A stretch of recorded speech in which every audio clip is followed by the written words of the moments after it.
You think you know yourself, but do you really? There's a part of you that smiles in public and another that whispers in the dark, a part that hides behind your kindness, waiting silently to take control.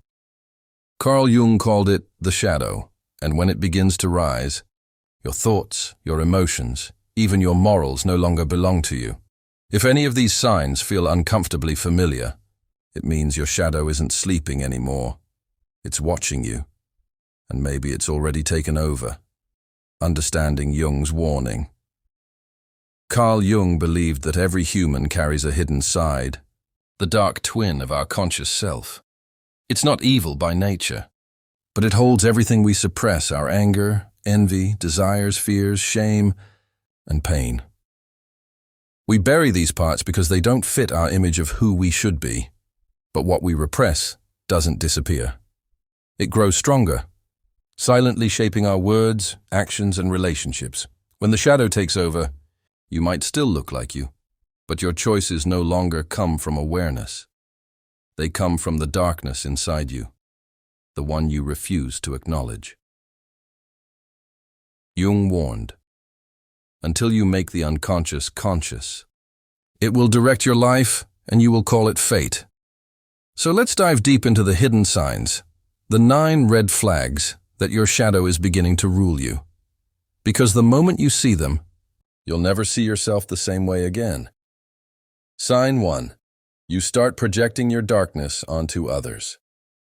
The first and most dangerous sign is projection. You start seeing in others what you refuse to see in yourself. You notice someone being arrogant, selfish, or manipulative, and you hate them for it. But deep down, those traits live inside you. The shadow uses projection as camouflage. It hides within your judgments. Carl Jung wrote, "Everything that irritates us about others can lead us to an understanding of ourselves." So when you find yourself constantly triggered by someone's behavior, stop and look closer. Is it really them? Or is it the part of you you've denied for too long? Example, you might despise people who chase attention, but maybe your own suppressed desire for recognition has been starving. You might condemn others for being angry, but maybe your own repressed rage is quietly suffocating you. The more you project, the more blind you become to your own inner truth. Your shadow doesn't want to be seen, so it turns your eyes outward. And as long as you keep blaming others, it remains in control. When projection becomes a habit, your shadow becomes your mirror. And you start fighting enemies that exist only inside your mind. Sign 2. You feel unexplained emotional bursts. The second sign appears when your emotions begin to control you instead of serving you. Small triggers cause big reactions. You explode in anger, drown in sadness, or spiral into guilt with no clear reason. That's your shadow leaking through the cracks. Every time you suppress emotion, it doesn't vanish, it waits, and the more you ignore it, the more violently it returns. Jung compared this to a psychic pressure cooker. When the lid finally bursts, you don't recognize yourself anymore. You say things you swore you'd never say. You hurt people you actually love, and afterward you whisper to yourself, "I don't know what came over me." That's your shadow speaking, the one that's been silenced for years. It's not trying to destroy you. It's trying to be seen. But if you refuse to face it, it will find a way to be heard through chaos, destruction, and regret. The truth is simple yet terrifying. The more you hide from your pain, the more power it gains over you. Awareness disarms the shadow. Denial feeds it. We'll explore the next 3 signs: how your shadow starts manipulating your identity, how it turns your self-discipline into self-sabotage, and why your dreams begin revealing what your conscious mind denies. Carl Jung warned, the shadow is a moral problem that challenges the whole ego personality. The question is, are you brave enough to meet yours? By now you've felt it. That's strange. Wait inside you. You've seen your own darkness, staring back through the people you judge. You've felt your emotions burst without warning, but the shadow doesn't stop there. It doesn't just want attention, it wants control. And the more you try to silence it, the louder it grows. Let's continue with the next 3 signs, the ones that show your shadow isn't just whispering anymore. It's speaking through you. Sign 3. You create a false version of yourself. Jung called this the persona, the mask we wear to survive society. It's the version of you that smiles when you're breaking inside. The one that says, "I'm fine," while your soul is screaming. In moderation, the persona is necessary. It helps you navigate the world. But when your persona becomes your identity, your shadow begins to feed on the lie. You start living for appearances. You say what people want to hear. You chase validation, not truth. Slowly, the gap between who you are and who you pretend to be widens, and in that gap, your shadow thrives. Because every moment you deny your authenticity, you hand over another piece of your soul. Voice softens, almost whispering.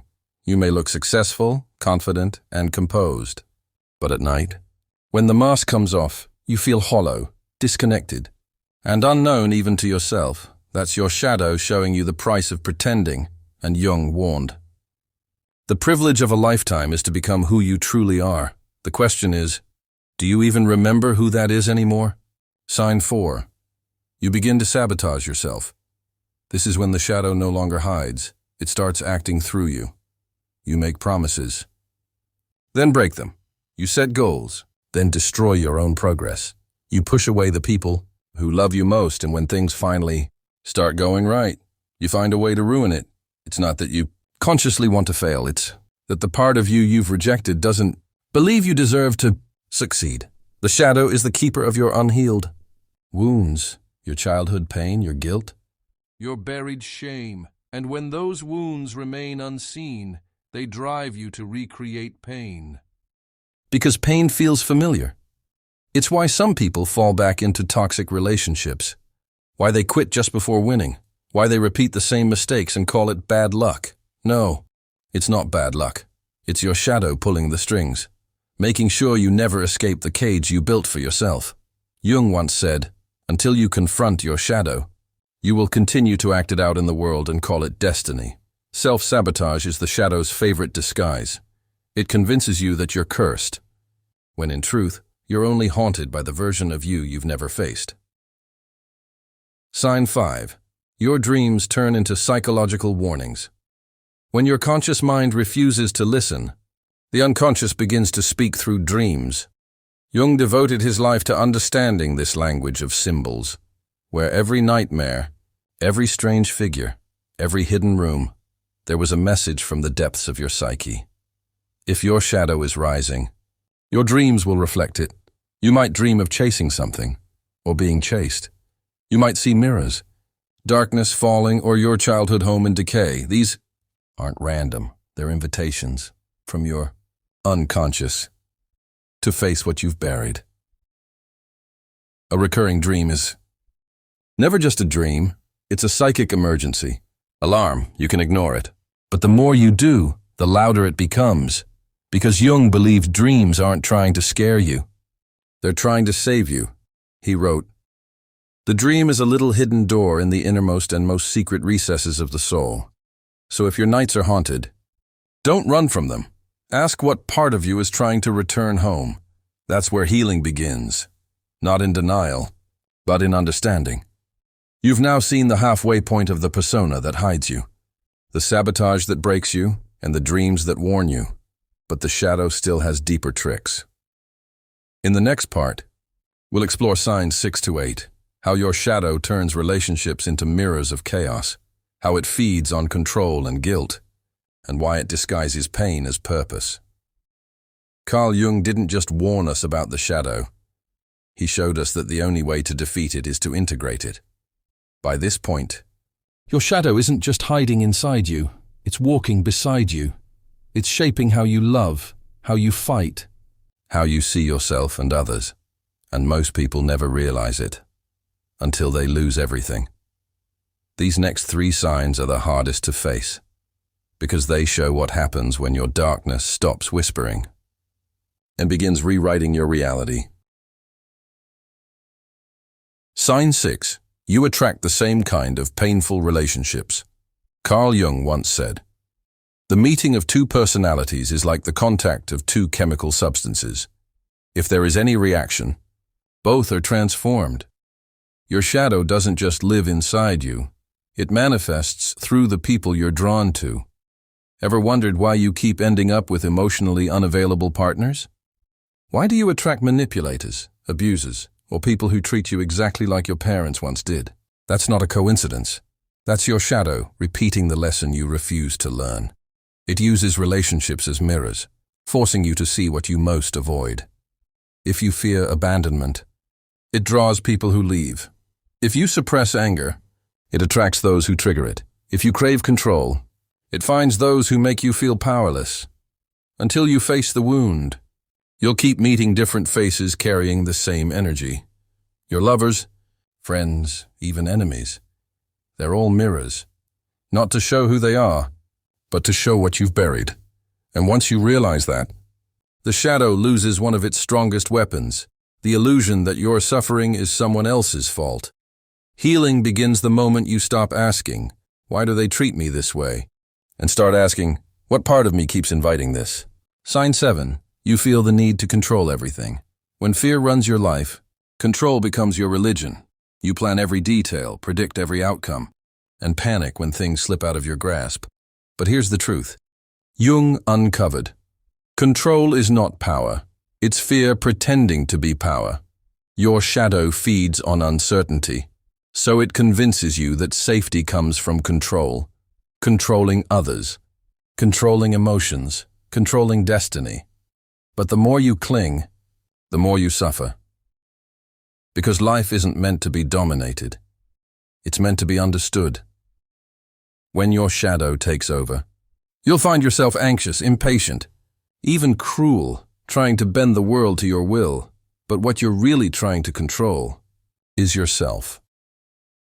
The chaos inside. Jung warned that neurosis often begins when we lose our relationship with the unconscious. The tighter you grip, the more your unconscious rebels, and the harder you push, the more your shadow pulls you back into imbalance. Real strength isn't control, it's surrender, not to chaos, but to awareness. It's learning to dance with your darkness instead of denying it. Because when you stop fighting your shadow, you finally stop fighting yourself. Sign 8. You mistake pain for purpose. This is the most subtle and seductive trap of all. When your shadow dominates, you start to glorify your suffering. You call it fate. You call it growth. You say, "This is just how life is." But Jung warned, if you romanticize your pain, you'll never heal it. Some people become addicted to their sadness. They wear it like armor, because joy feels too unfamiliar. Others seek chaos because peace feels empty. The shadow loves this, because as long as you believe your pain defines you, you'll never look for who you are without it. It whispers, "Don't let go. Your wounds make you special." But in truth, your wounds make you blind. You start confusing identity with injury.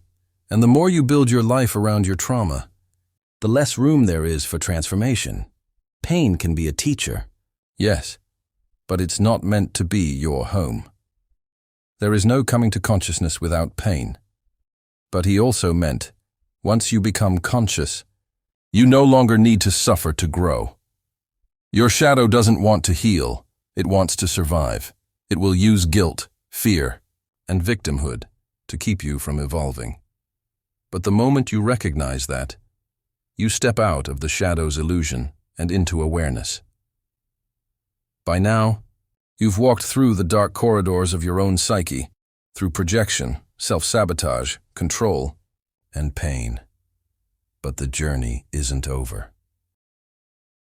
Final message. The light was always you. If you're in the dark night of the soul right now, remember this. It's not punishment. It's purification.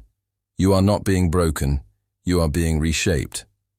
The pain you feel is the pressure of your own rebirth. And the longer you resist it, the longer it lasts. So stop running. Sit, breathe, let it burn. Because one day, you'll look back and realize the darkness was never against you. It was the hand of your own soul, pulling you out of who you were, so you could finally become who you were meant to be. You are not lost. You are being initiated. You are not dying. You are awakening. And this dark night, you fear. It's only the beginning of your light.